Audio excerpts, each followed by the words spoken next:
Okay, so the videos are being uploaded from last week, March 21st and 23rd, and uh,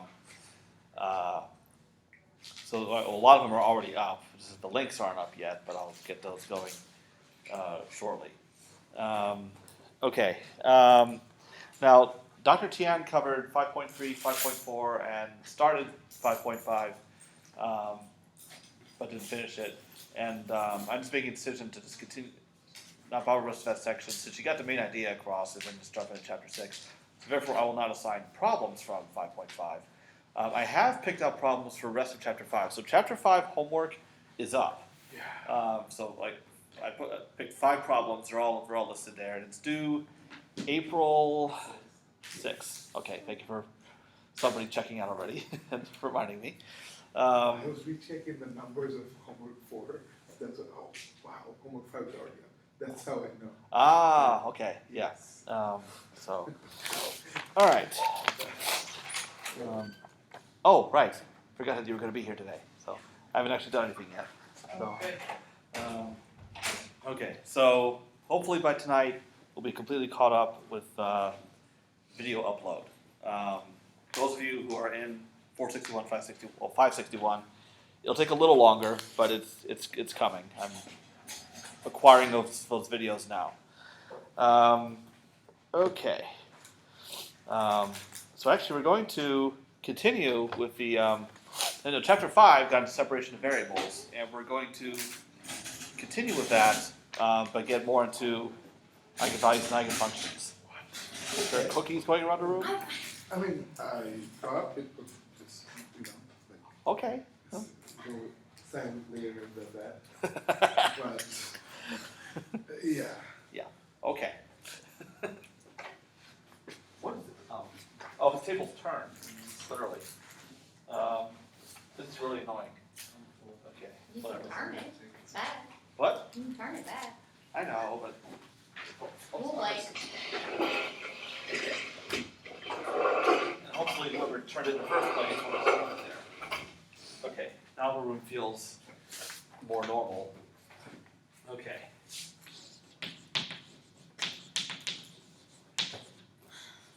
Alright, so we can look at more general form of separation of variables.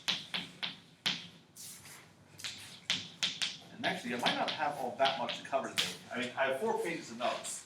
So maybe we'll fill the whole time, but whatever. Yeah, so the goal is to cover chapter 8 by the end of the semester, so we're getting there. Okay. Now, separation of variables is generally used only for problems that have constant coefficients, but that's not essential. It can be used for problems that don't have constant coefficients, and you can get ODEs from that. But then, can you solve the ODE? So we're going to focus on the ODE for x more closely than we have been, and some of the properties of its solutions. So we can use separation of variables for problems that are as general as this. So for a parabolic case, we have the UDT is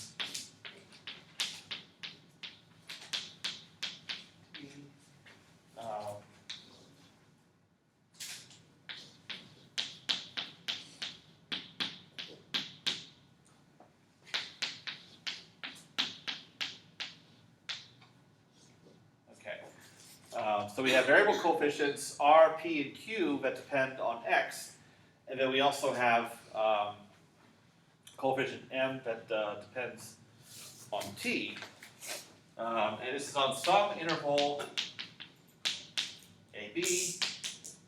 All right, and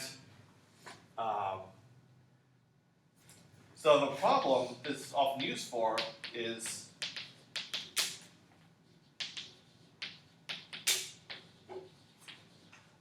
heat flow in a rod. So it's a one-dimensional heat flow. But the coefficient P of x here refers to thermal conductivity, and now that is allowed to vary within the rod, so it's no longer homogeneous in that sense. Let's see, and then the coefficient R of x is, or we used to refer to the density of a rod as a function of x. So this term models diffusion. Because you get a second derivative there. This upper term, because there's no derivative, it's just u. That is normally for modeling reactions. So you have different phenomena that you can model: diffusion, advection, and reaction. Diffusion is the second derivative, advection is the first derivative, which we don't have here, and then reaction would be like a zero derivative term. So you can think of this as a diffusion, general diffusion reaction equation. So it's often used for heat flow, but any situation where you're modeling these kind of phenomena, you would get a PDE like this. Okay. Now that's just a PDE, but we also have the other conditions. So we're going to have pretty flexible boundary conditions. So I have what's called a boundary operator at x equals a, and another boundary operator at the other endpoint, x equals b. And the boundary conditions take this form. So some constant alpha times the solution at x equals a plus another constant beta times du dx at a is 0. So this is meant to account for any combination of Dirichlet and Neumann conditions. And then we have similar conditions at the other endpoint at x equals b.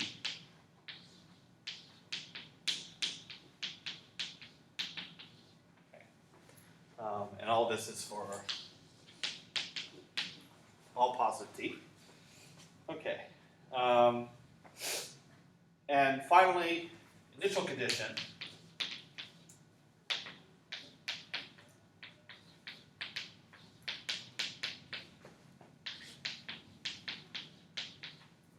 Okay. All right, so separation of variables can be used for a parabolic problem such as this.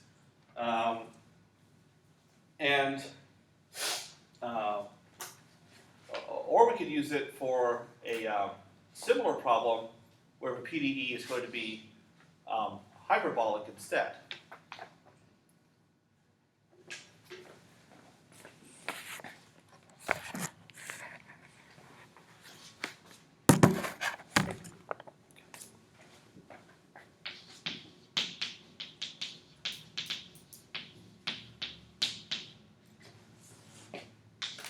So we're, for instance, modeling a vibrating string that now has some sort of heterogeneity to it. Maybe it has a non-uniform density. Or you're modeling any one-dimensional wave that's propagating through a medium that is not homogeneous. So PDE is almost the same. We just have a second time derivative, and our right side is the same.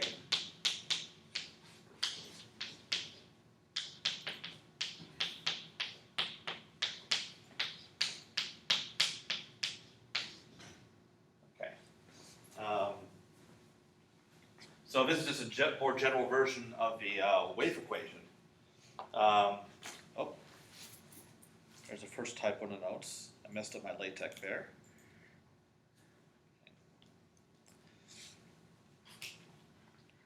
All right. And then the exact same boundary conditions as I had on the other board, so I'm not going to rewrite those. And then your initial conditions, of course, the second order trine derivative. So as you've been dealing with on homework recently, so you have initial conditions at t equals 0 for u and du dt. Okay. All right, so separation variables can be used in either of these situations, and I'm going to carry that out from a parabolic one momentarily. But first, I want to talk about certain assumptions that we're making on the various parameters and coefficients involved.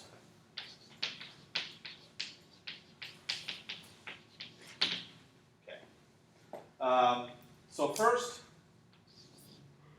I'll write it on double notation and explain my notation. So this coefficient p of x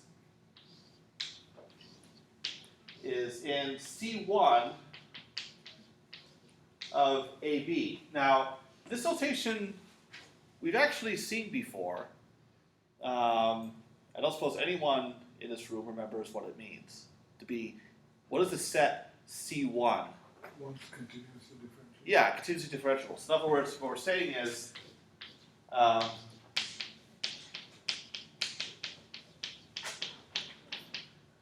so the superscript here, if there is one, indicates the number of times that the function is continuously differentiable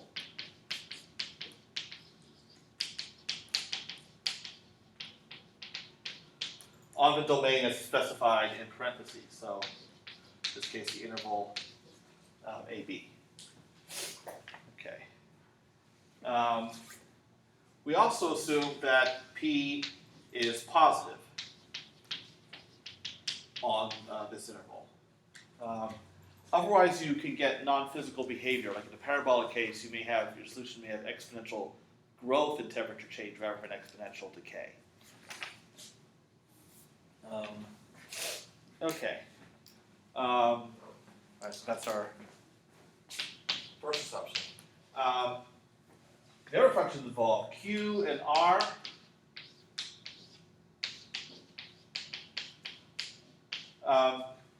We only need those to be continuous on the interval AB. So this notation that's important for you guys to get used to. It can come up in a variety of classes, or anything that involves calculus at all, of being either continuous or a certain number of times continuously differentiable. Like you can even have functions that are labeled as being in C infinity of a domain. So in other words, it has continuous derivatives of all orders. Why do we need P to have a continuous derivative, whereas for Q and R we don't? What's the difference with P? Because we have a function. What? It's in the function, right? It's in the general form. Yeah, because here, this whole thing, P of x times U x, is being differentiated in the equation, whereas Q and R are not being differentiated. Their derivatives are not involved in this, so yeah, so that's why we need that extra assumption on P. Now, our function m of t, we also need to be continuous, but I cannot lump that in with this assumption because m is a function of t, not of x.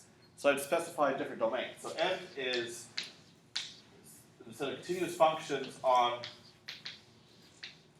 interval 0 to infinity, because we're looking at all t greater than or equal to 0. Okay. R needs to be positive.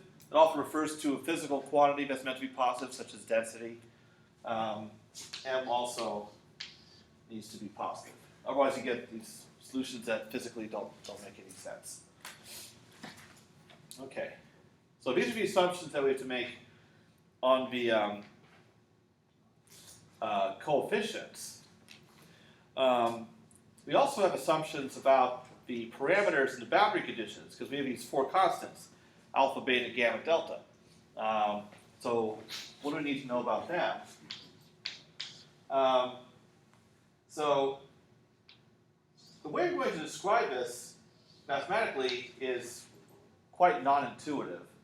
So I'll explain it afterwards. Okay, so absolute value of alpha plus absolute value of beta must be positive. And similarly for the other pair, gamma and delta, some of their absolute values must be positive. Now, why would I say that? What I really mean is,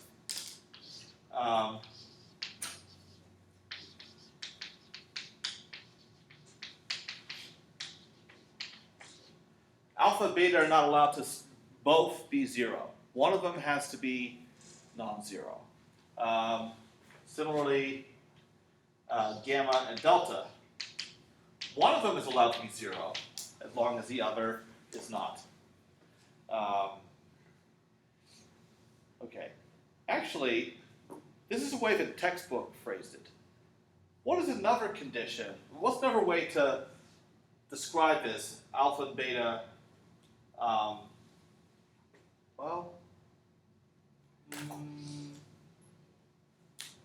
actually, there probably isn't a simpler way to do it. Because you have like alpha and beta as a vector. The magnitude of that vector can't be 0 either. So there are certain special cases of interest. Dirichlet boundary conditions where you specify the value of the solution. So you have alpha and gamma being 1, and beta and delta being 0. You also have Neumann conditions that are just the opposite. So alpha and gamma are 0, and beta and delta are 1. So both these are permissible, or if you have any linear combination, that would be like mixed, or also known as Robin boundary conditions. All right. Okay. So now what I'm going to do is apply separation of variables, and we'll just focus on the parabolic problem because what happens is, why do you do separation of variables? You have a PDE in x and t. You do separation of variables, you're going to get an ODE in x and an ODE in t. Now, if we apply separation of variables to these two PDE, you're going to get different ODEs in t. We're going to get the same ODEs in x. And it's really the ODE from x that we're going to focus on in this chapter, chapter 6. So I'm just going to focus on the parabolic problem, and the hyperbolic will work the same way.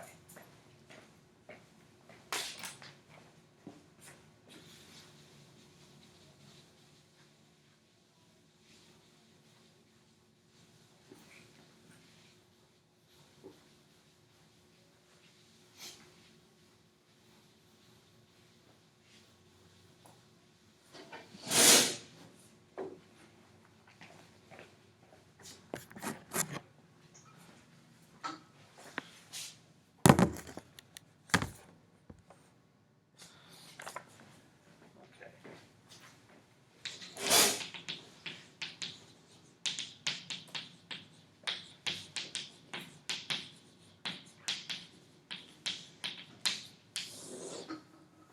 All right. So, as before separation of variables, we let our solution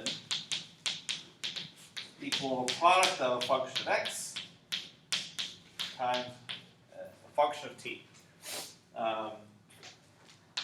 And then we substitute this into the parabolic problem. We'll substitute that into the u dt is 1 over r times m p ux dx plus q u. So once we make a substitution, we just differentiate either x of x or t of t.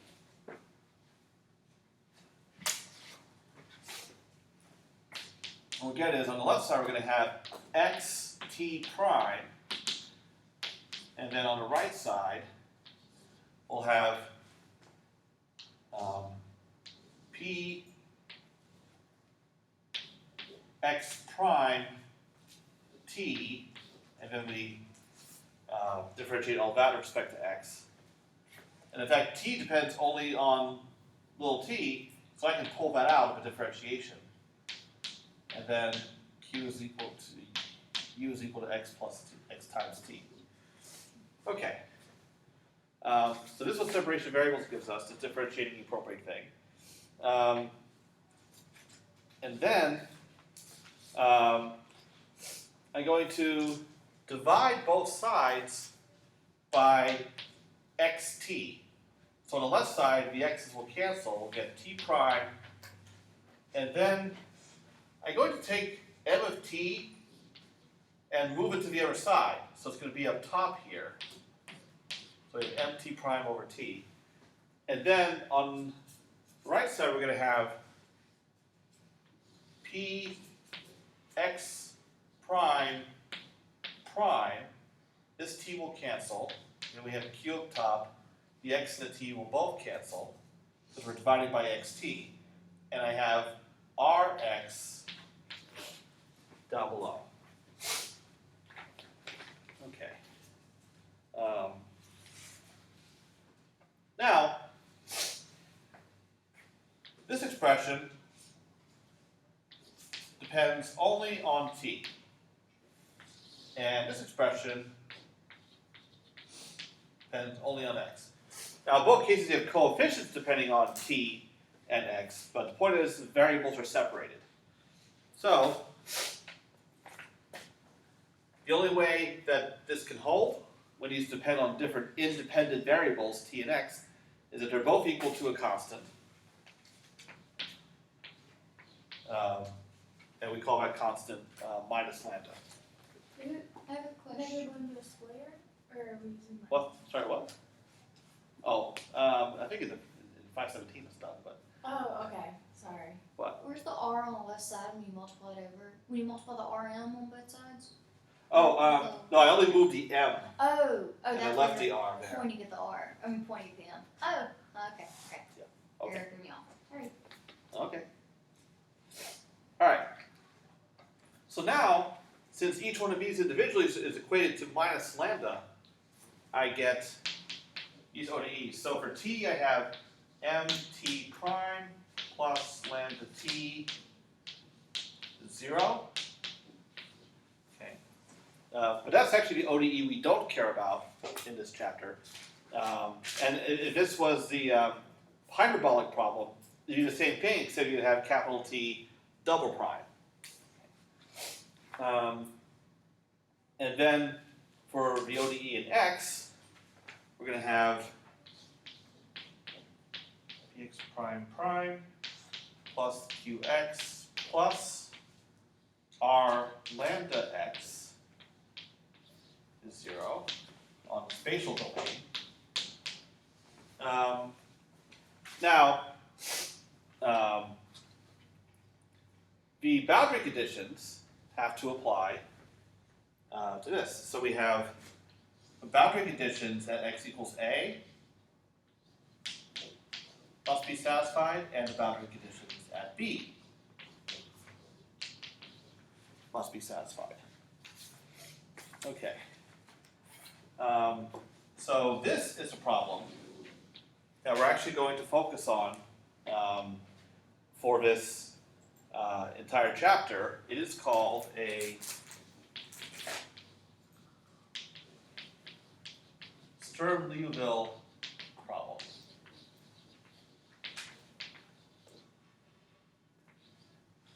Okay. Now, I think it's safe to say that this second order ordinary differential equation has been studied to death. So much is known about various properties that solutions have. Now, in certain cases where you have constant coefficients, the exact solutions are known. We've seen them in certain cases. But I think that as much as this equation has been studied,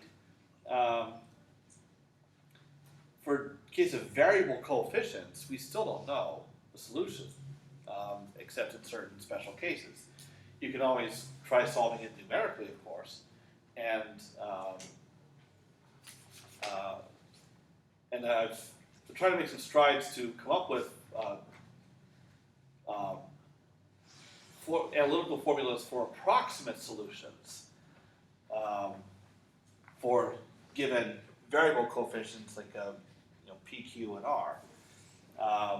But at least we have certain qualitative knowledge of how solutions are supposed to behave that we use as guidance. So actually, well, Candace, what you'll be doing relates to basically a Sturm-Liouville problem falling out of that, the beam equation. But then you'd have well, actually, no, because you have a fourfold version of it. So, yeah, but imagine certain similar properties will apply. So maybe you could study that problem to death. So, okay. Now, so this is what we're going to focus on for the remainder of this chapter. Often with caustic coefficients, but in some cases not.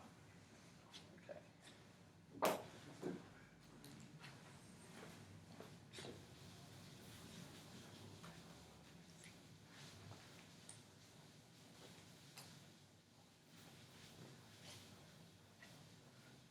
This is how out of it I am. I almost thought we were solving a four-footer problem in T.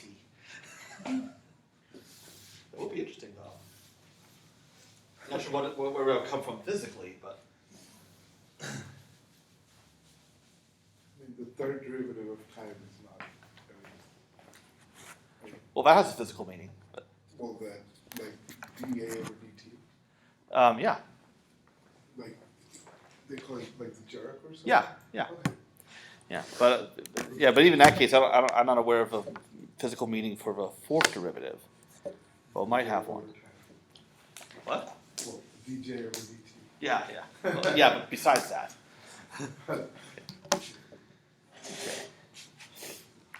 All right. Okay.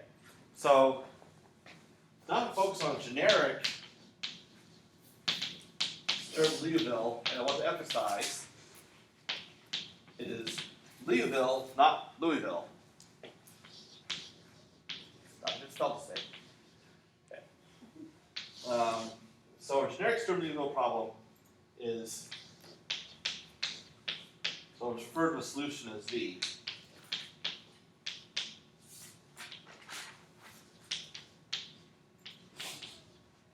Okay. About an interval. Okay. And then whatever boundary conditions we have, they're always homogeneous.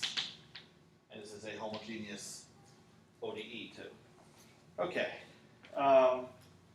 Now,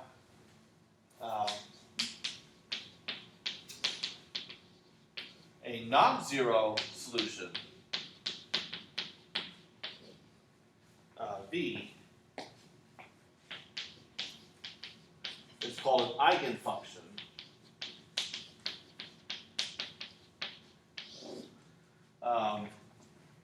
Of this problem.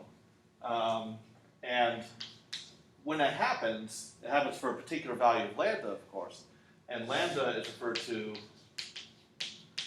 an eigenvalue. So these terms are going to come up quite often in this chapter. But some of you heard quite a bit in other contexts too. Okay. Now, to get a little linear algebra on you for a second, and I'll say recall, though you may be seeing this for the first time or you may have forgotten.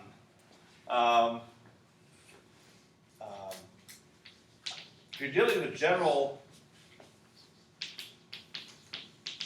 linear operator of any kind on some vector space, so A is a linear operator, you have A, V is lambda V. So anytime you have this kind of relationship, A times the vector V is a scalar lambda times the vector V. And it's required that V not be the zero vector, then V is called an eigenvector, and lambda is called the corresponding eigenvalue. Okay. Now,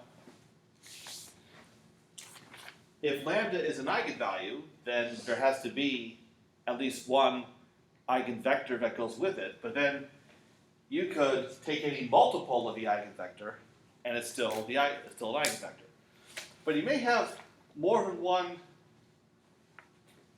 eigenvector that is distinct in the sense that they're linearly independent. That's something we'll actually see examples of in just a little bit. Now,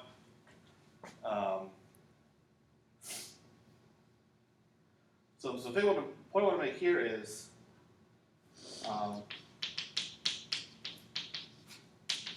so a set of all eigenvectors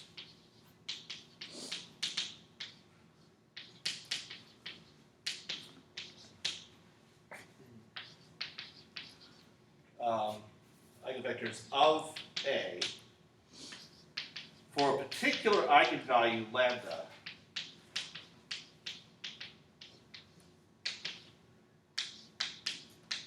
is a subspace of whatever vector space that these eigenvectors belong to. Okay.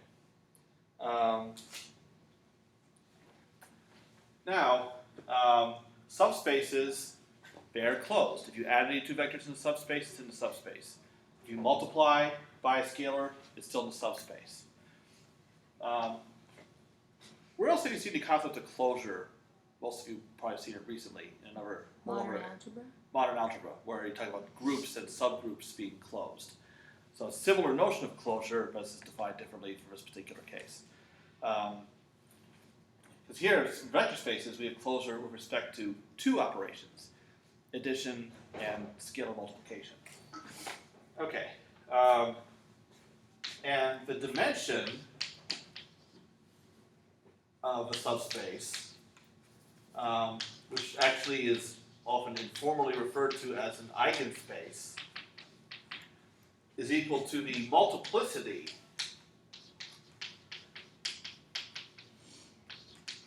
of the eigenvalue.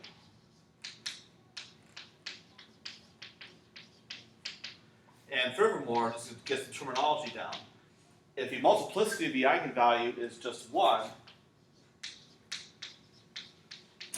then the eigenvalue is said to be a simple eigenvalue.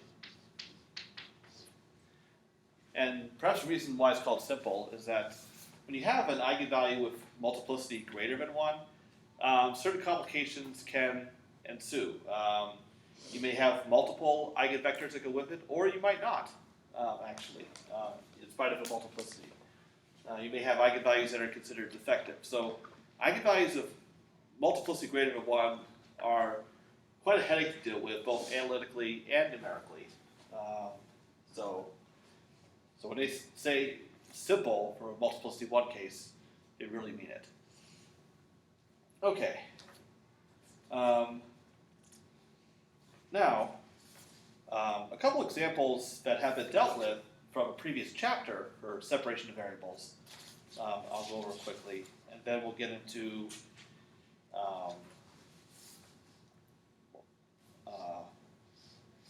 let's see.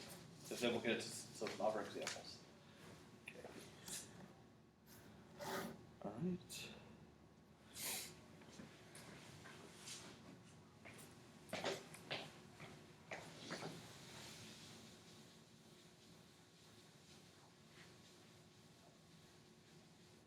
I think it's one of the reason why it's one of my most favorite areas of math to deal with, because it blends a lot of things. You're doing ODEs, but you're also dealing with aspects of linear algebra.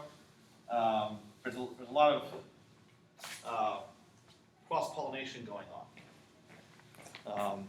And it shows us how important it is to have a working knowledge of all of these things.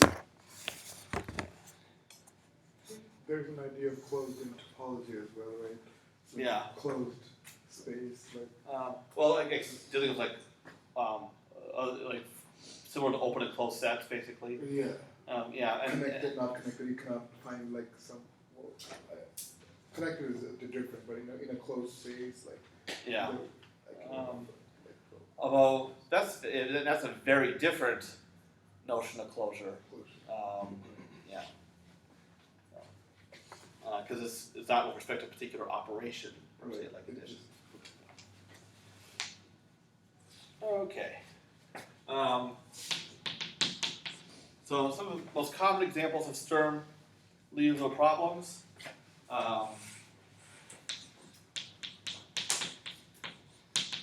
is this one. And we'll just, for simplicity, work on the interval 0 to L. So in other words, P and R are both equal to 1, and Q is equal to 0. And we'll impose Dirichlet boundary conditions. So B is equal to 0 at both endpoints. So that means that your coefficients for your boundary conditions, alpha and gamma, are 1, and the other two, beta and delta, are 0. All right. Now, in this case, from the boundary conditions, it's known what the eigenfunctions are. So the eigenfunctions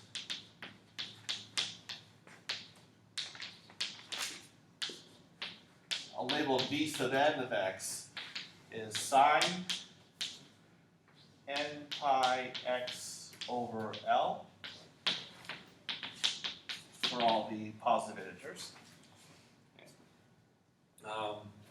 And then the eigenvalues, Is that alpha equals gamma equals 1? yes. Okay. Oops. Just checking. So the eigenvalues are n pi over L squared. Okay.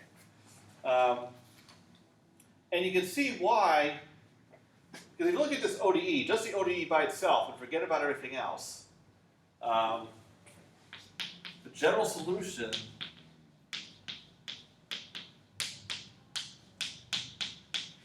is a constant cosine square root of lambda x plus e sine square root of lambda x. In order to figure out what lambda is, these come from, well, also the constants A and B. Those are determined by the boundary conditions, because you set x equals 0, so over this boundary, and you set the whole thing equals 0, that tells you that A is 0. And then B can really be any non-zero number. We just set it to 1 for convenience. Okay.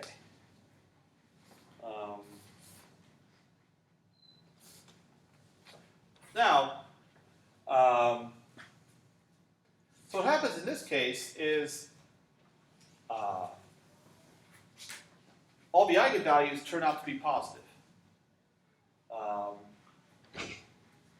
Now,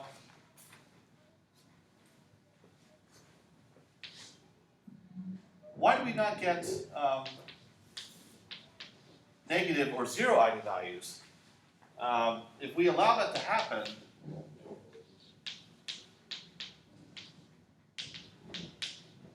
the only way to get a solution that also satisfies the boundary conditions is for V to be 0 everywhere, and that's not allowed. The eigenfunctions have to be non-zero. They're allowed to be 0 at certain isolated points, that's okay. You just can't have 1 and 0 everywhere, because that's useless for constructing solutions that satisfy any initial conditions. Because this is a general solution when lambda is positive. Whereas if okay,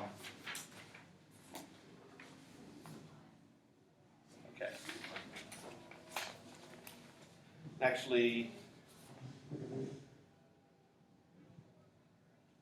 yeah, this will come up again later. Okay, where we see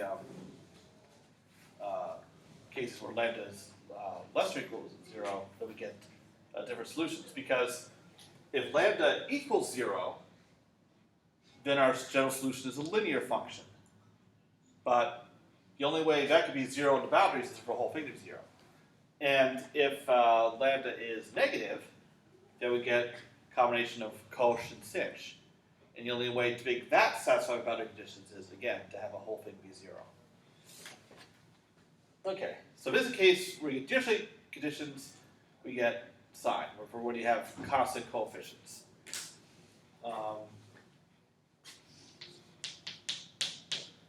Now, all right. If we, never typo in the notes.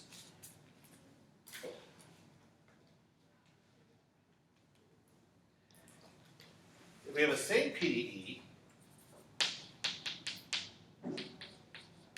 with same choice of coefficients, but then we have Neumann boundary conditions. So V prime is equal to 0 on the boundaries.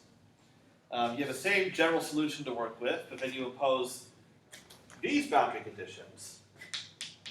Then your eigenfunctions are cosines instead of sines. And this is for n equals 0, 1, 2, etc. So you consider all non-negative integers, not just positive integers, because what happens when n equals 0? What do you get? 1. All right, it's non-zero. That qualifies. And then you have your eigenvalues are the same as in the Dirichlet case, n pi over L squared. So you are allowed to have a 0 eigenvalue. You just can't have a identically 0 eigenfunction. Okay. So questions about these cases? Is there an abbreviation for eigenfunction and eigenvalue? Yeah. EVs. Well, but Just EV for could be shorthand well, writing. I say I and then like VL and then like I and Just- then just like, FC Is and there a known abbreviation for it? there are probably several out there. I don't think I've seen anyone agree on I that. noticed you I got- always write the word L. I know. I guess you could say like EV for eigenvalue and. but eigenvector. EVC. Like, Fortunately, here doing eigenfunctions. you I'm can- just, Yeah. it's a long word to write over. It's you know? your notes. I just wondered, I don't know. you know? Yeah. So would the same general form be true for non-constant coefficients for both Northern and Dirichlet? Oh, these? Yes. No. Yeah, Yeah. would it be similar? For variable coefficients, we don't know what the general solution is. That's the problem. To this term, Liouville. Yeah. Liouville. It certainly is. The actual analytical solutions of Sturm-Liouville problems are only known in certain special cases, like these constant coefficients, or certain variable coefficient cases. So that's unfortunate. For this, like we're in chapter 5, so will lambda equal 0 qualify for the Neumann? Yeah. So, yeah, Because, then you get 1. yeah, the constant function is your solution. And so what's interesting is, okay, as a result of this, let's say we're dealing with a heat equation then, that will lead to these ODEs. If you have Dirichlet conditions, so your solution is the temperature is fixed at 0 at the boundaries. What that means is, over time, as t goes to infinity, the solution will converge to being 0 everywhere. That's your steady state. If it's a Neumann boundary conditions and you're modeling heat flow, then the solution can be non-zero at the endpoints. It just has to have a first derivative at 0 at the endpoints. So your steady state is actually some constant function that can be non-zero.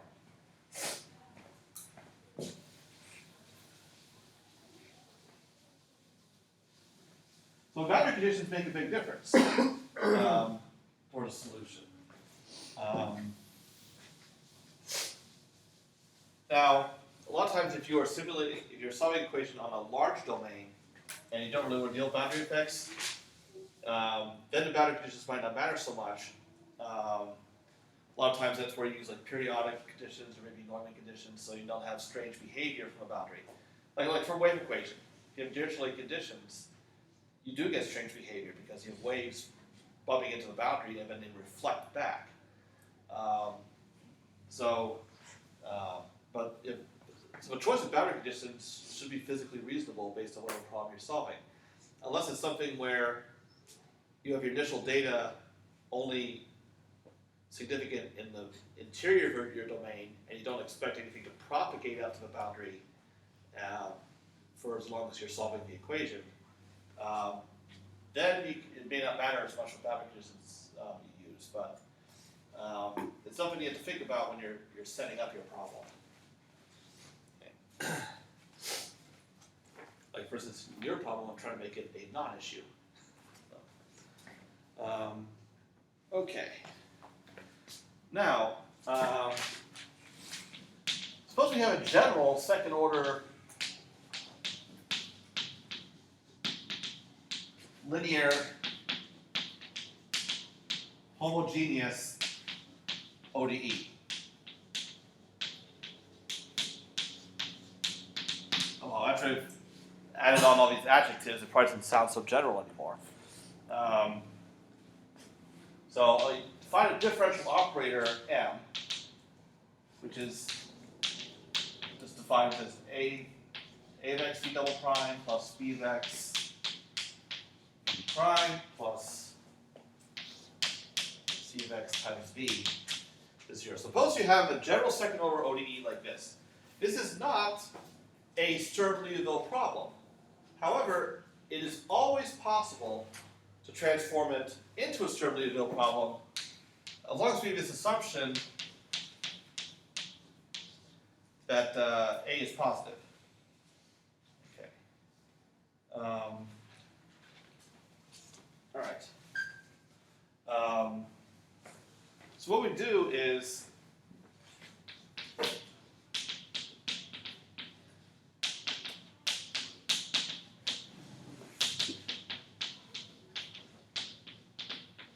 transform it into Sturm-Liouville form. I define an integrating factor. So p of x is e, or the exponential of the integral of b over a. Right, so we take b over a, take its indefinite integral with respect to x, and then we take the exponential of that. And I'm calling this an integrating factor because I'm going to multiply through this ODE by this integrating factor and then cause part of it to be able to be integrated. So I have e to the integral b over a times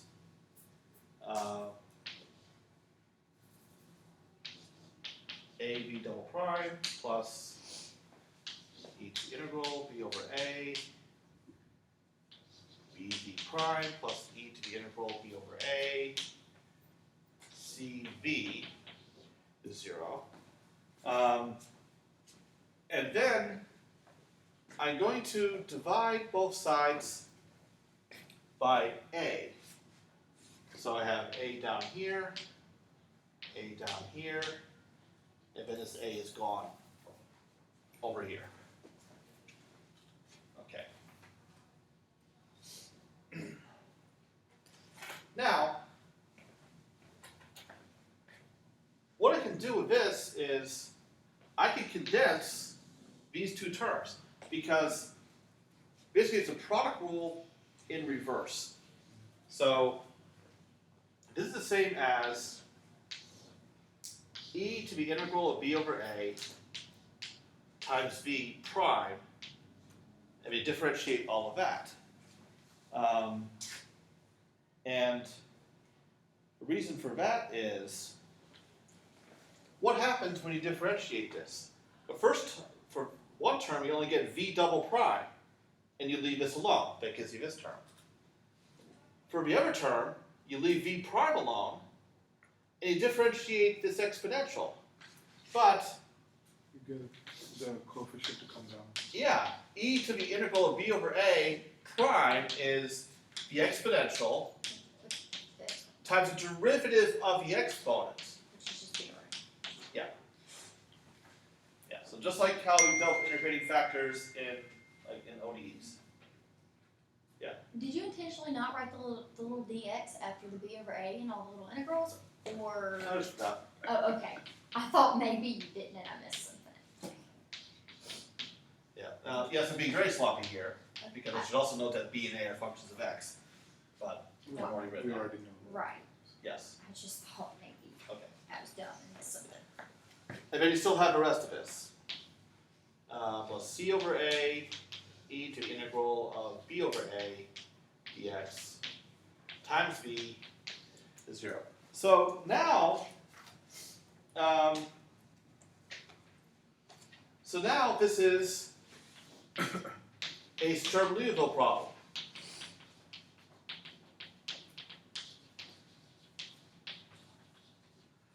Where you have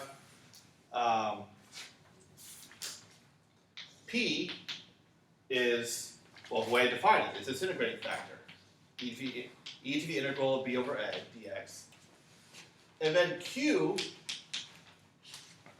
is the coefficient of v.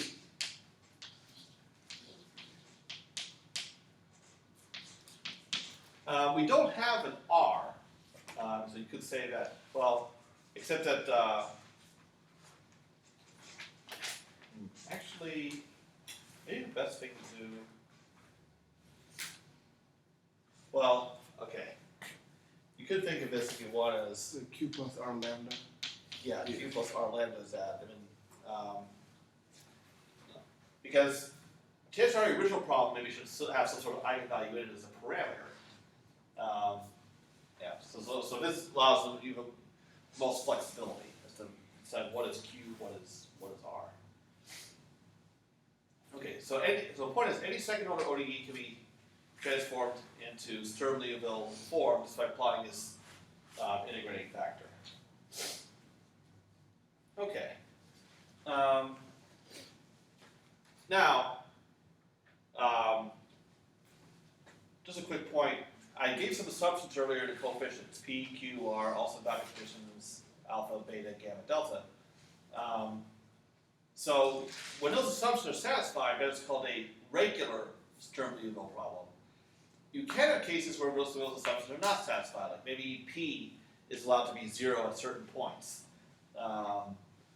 or not continuous. So if those assumptions are not satisfied, it's called a singular Sturm-Liouville problem. Mainly because we're dealing with regular Sturm-Liouville problems, so I want to make you aware that there's these two kinds. Regular, where some assumptions are nice and satisfied, and singular when they're not. Okay. How much time? Each. Okay. Now, okay, I can do this. During the rest of the time, I'm going to focus on a particular kind of Sturm-Liouville problem that has periodic boundary conditions. That's also of interest. So it doesn't really fit. It doesn't fit the well. Yeah, it doesn't fit the form of boundary conditions that we've been dealing with that accommodates Dirichlet and Neumann. But you can still get solutions.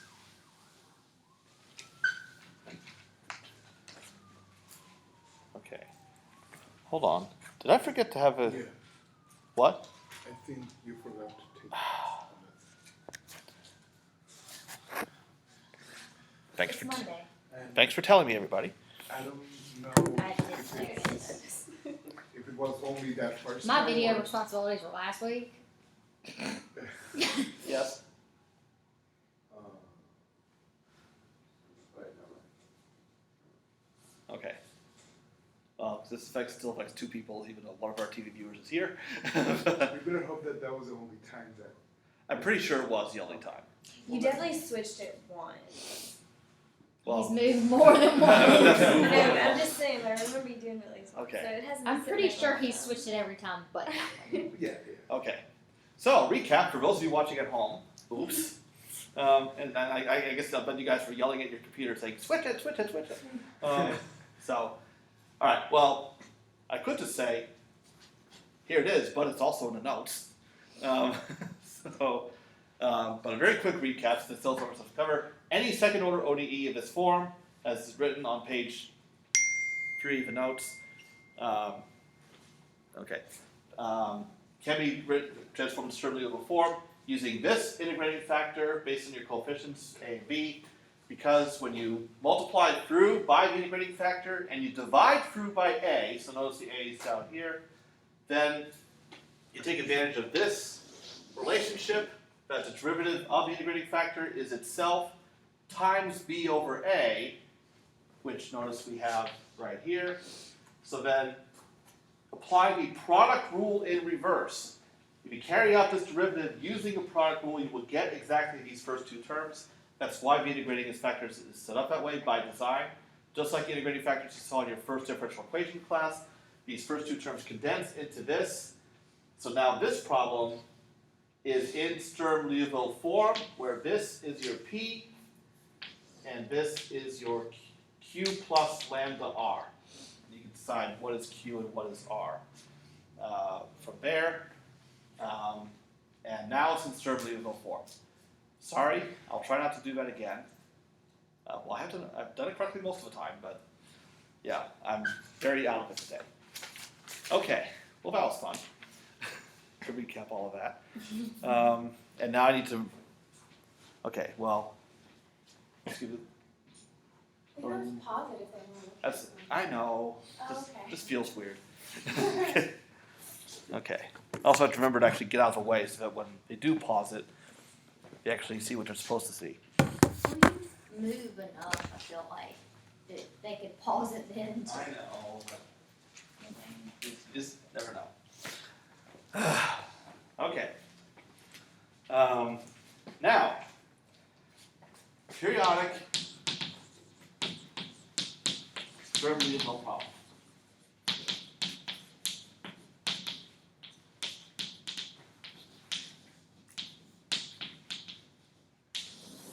Okay. Now, we'll focus on an example where we have, again, constant coefficients.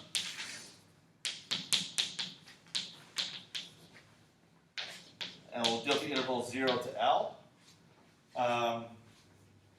And the periodic boundary conditions are, we assume the solution, the values of the endpoints are equal, and we assume that the values of first derivatives at the endpoints are equal. All right.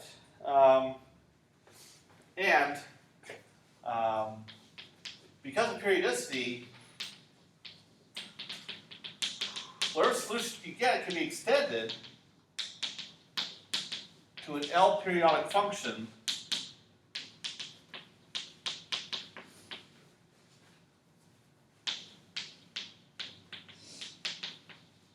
on the entire real number line. Because since they're equal at the endpoint, you can just keep repeating that graph. However, you have to be careful about this. V double prime, so because of the boundary conditions, V and V prime will be continuous on the entire real number line. But V double prime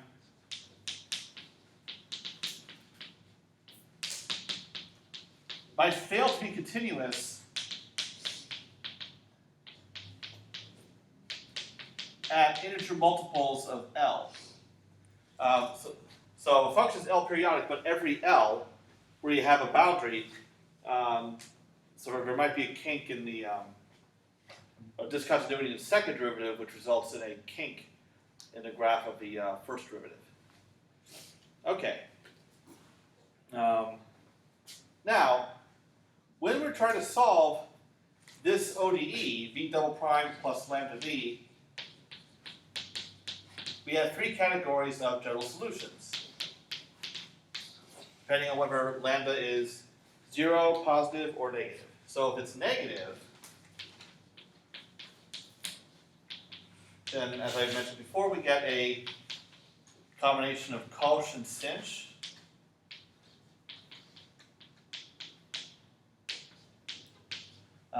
If lambda equals 0, we have a linear function. And then if lambda is positive, we have a combination of sines and cosines.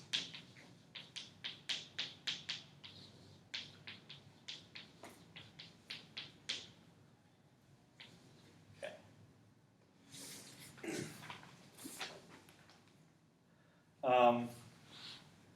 Now, this case, lambda negative is out.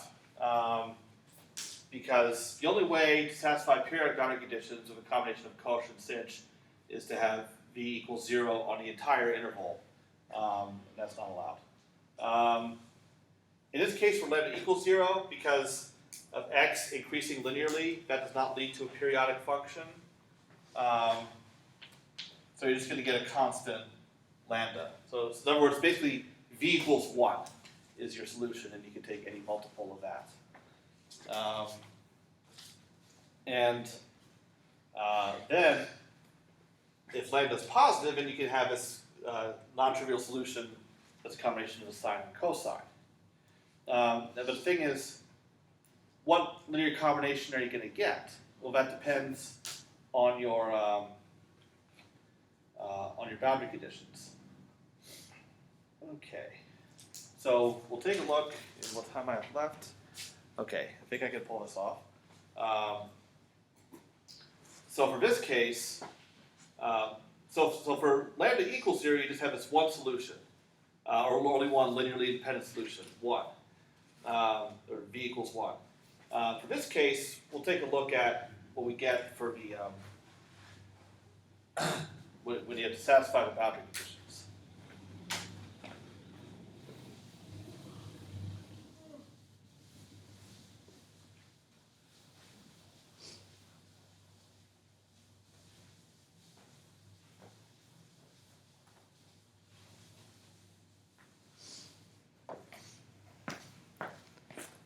Oh look, I can bring to move it.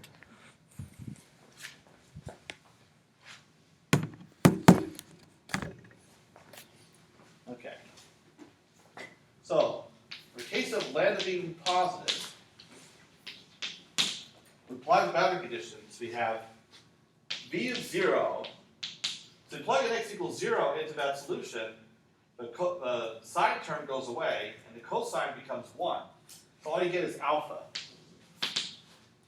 But that's supposed to equal v of L.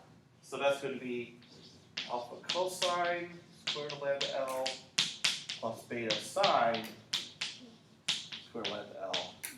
And that's v of L. Okay. So that's one boundary condition. So this equation has to be satisfied. Now the other boundary condition is v prime of 0, which is going to be beta square root of lambda. So that comes from differentiating my general solution and plugging in x equals 0. Is equal to when you get from plugging x equal L into the derivative. So you get minus alpha square root of lambda sine square root of lambda L plus beta square root of lambda cosine square root of lambda L. And that's v prime of L. So this equation has to be satisfied. So alpha and beta are given. It's cosine and sine that are of square root of lambda L that are unknowns. So for a shorthand, I can let C equal cosine square root of lambda L and S equal sine square root of lambda L. Okay. So then I can express these in a much more condensed form. I have alpha C plus beta S is equal to alpha from the first equation. And then from the second equation, I have minus alpha square root of lambda S plus beta square root of lambda C equals beta square root of lambda. But I can drop the square root of lambda from this equation because lambda is positive. It's in every term. So I can write this as beta C minus alpha S is equal to beta. Okay. So now I can write this system of two linear equations and two unknowns in matrix vector form. So I'm going to have alpha, beta up top, and beta minus alpha down below.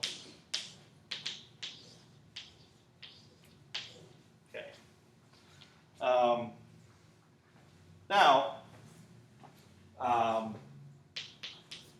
I can solve this system using a formula for a 2 by 2 inverse. So CS is 1 over the determinant of that matrix, that's minus 1 over alpha squared plus beta squared. And then I swap the diagonal entries, negate the off diagonal entries, and then times alpha beta. Okay. Now, that's a lot of minus signs, so I gotta get rid of them. Let's say we're saying alpha, beta, beta, minus alpha, alpha, beta. So now you can carry out this matrix vector multiplication, and what you get is alpha squared plus beta squared over alpha squared plus beta squared. So I get 1 up top.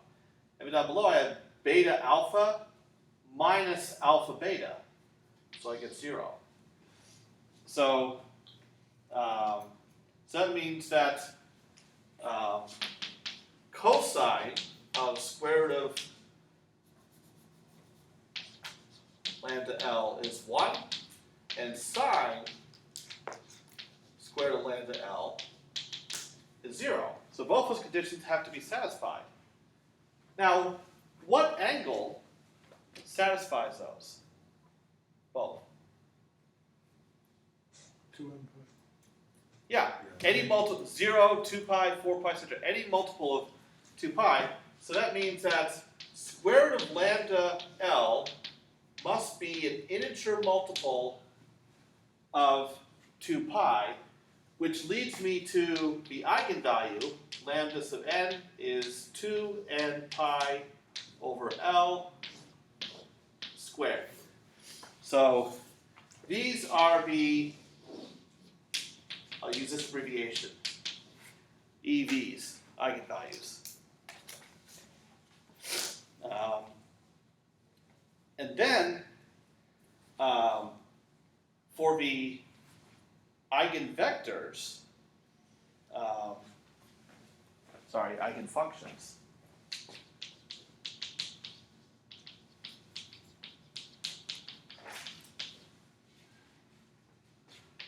We have 2 of them for each eigenvalue. So we have cosine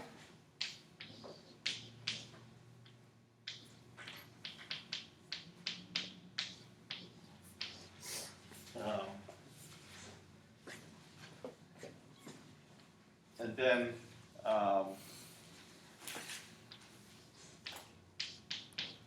sine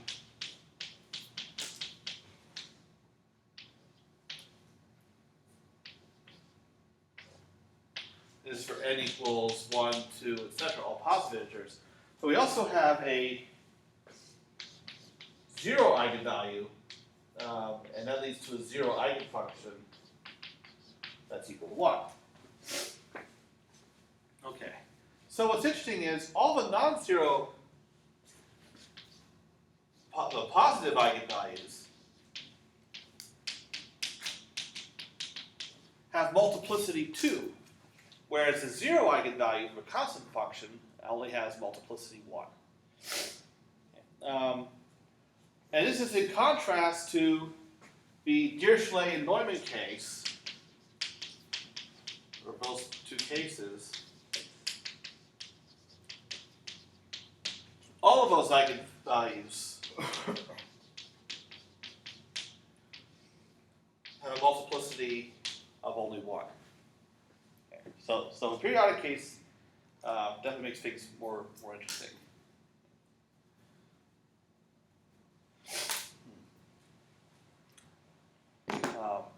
And actually, well, this is probably what you're working on for your honors thesis.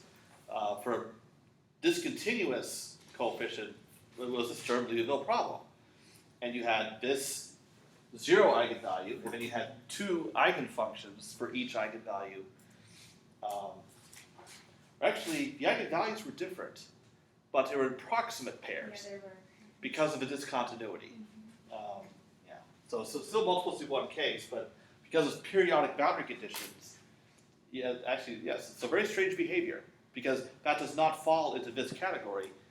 That is actually an example of a singular Sturm-Liouville problem that you were solving. Is it gonna be similar for the 2D Well, yeah, it's going to be even worse. So. Well, actually, it's probably going to be, in that respect, it's probably going to be similar. You're going to have eigenvalues again occurring in pairs, most likely.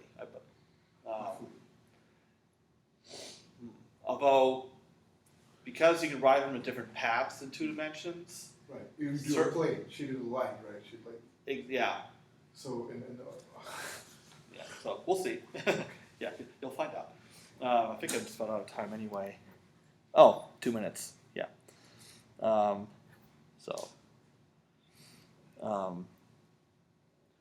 Okay. Whoops. Questions? All right. Well, we'll continue a Sturm-Liouville problem on Wednesday, and hopefully my brain will be working better now.